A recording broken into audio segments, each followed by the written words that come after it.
Up, everyone? Welcome to the Power Play with CJ. To focus in on Vincent Lecavalier holding up his end of the bargain. We'll look at that in a second, and retiring from the game after 17 years of playing in the NHL. Definitely, weird. I mean, I was a fan of his growing up, and then obviously I lived in Tampa for 4 years, and for the first 3 years I was down there, he was captain of Lightning and one of the faces of the franchise, and went to the conference finals against my hometown Bruins my first year down there, and I remember going to games and watching them, and I saw him play with the Lightning against the Bruins growing up as a kid a couple times, and I was always in awe that such a big guy could have so much skill.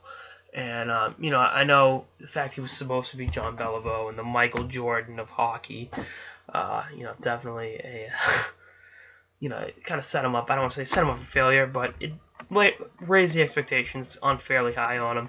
And, you can have the argument whether or not he lived up to his expectations, but 421 goals, a Stanley Cup, a 50-goal season, led the league, won the Rocket Richard. First Francophone player to win the Richard, by the way. No big deal, even though it's kind of a newer award. They didn't have it way back when, but you catch my drift, and helped really establish Tampa as a legitimate hockey market. And you look at what he did, in Philly. Obviously, that didn't work out the way he wanted it to, or the way the Flyers wanted it to. But the last few months watching him play in Los Angeles and seem reinvigorated playing hockey again was good to watch. As a guy that I always admired him as a player, but off the ice he always came across as a classy individual, and the kind of guy that conducted himself with professionalism and just an all-around good human being. So I always rooted for him in that regard. My dad actually used to be his agent's mailman, Ken Hughes. So, and actually, it's funny when the trade rumors around Lecavalier were going on in 2009. The rumors about him going to Montreal, which I think it was Carey Price, Max Pacioretty, and either PK Subban or Ryan McDonough going to Tampa. So probably should have made that deal.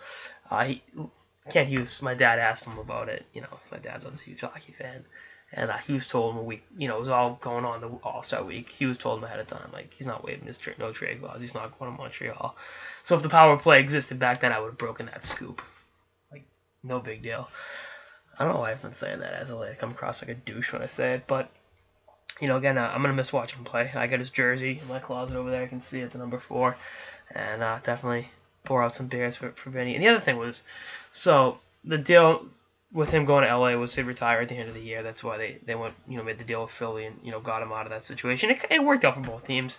He got a clean slate. LA got a, pretty inspired player. And Philly, got to move on from a deal that, again, didn't work out.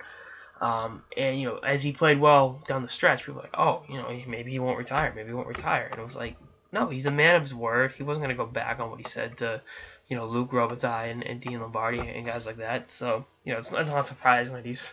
I would have been more shocked if he decided he was coming back next year, which, would have been not great for either LA or Philly's cap, but, it is what it is. And the fact that he got paid by 3 teams this season is kind of cool, but he's going back to Tampa and hopes to help build youth hockey in Tampa, which is a testament to his dedication to the community down there and, his love for the game. So, Vinny, all the best, and definitely crush some beers for you to commemorate what was an exceptional National Hockey League career. Anyway, that's all I got in this episode of the Power Play with CJ. Stay tuned for episodes through the season and beyond. Later, guys.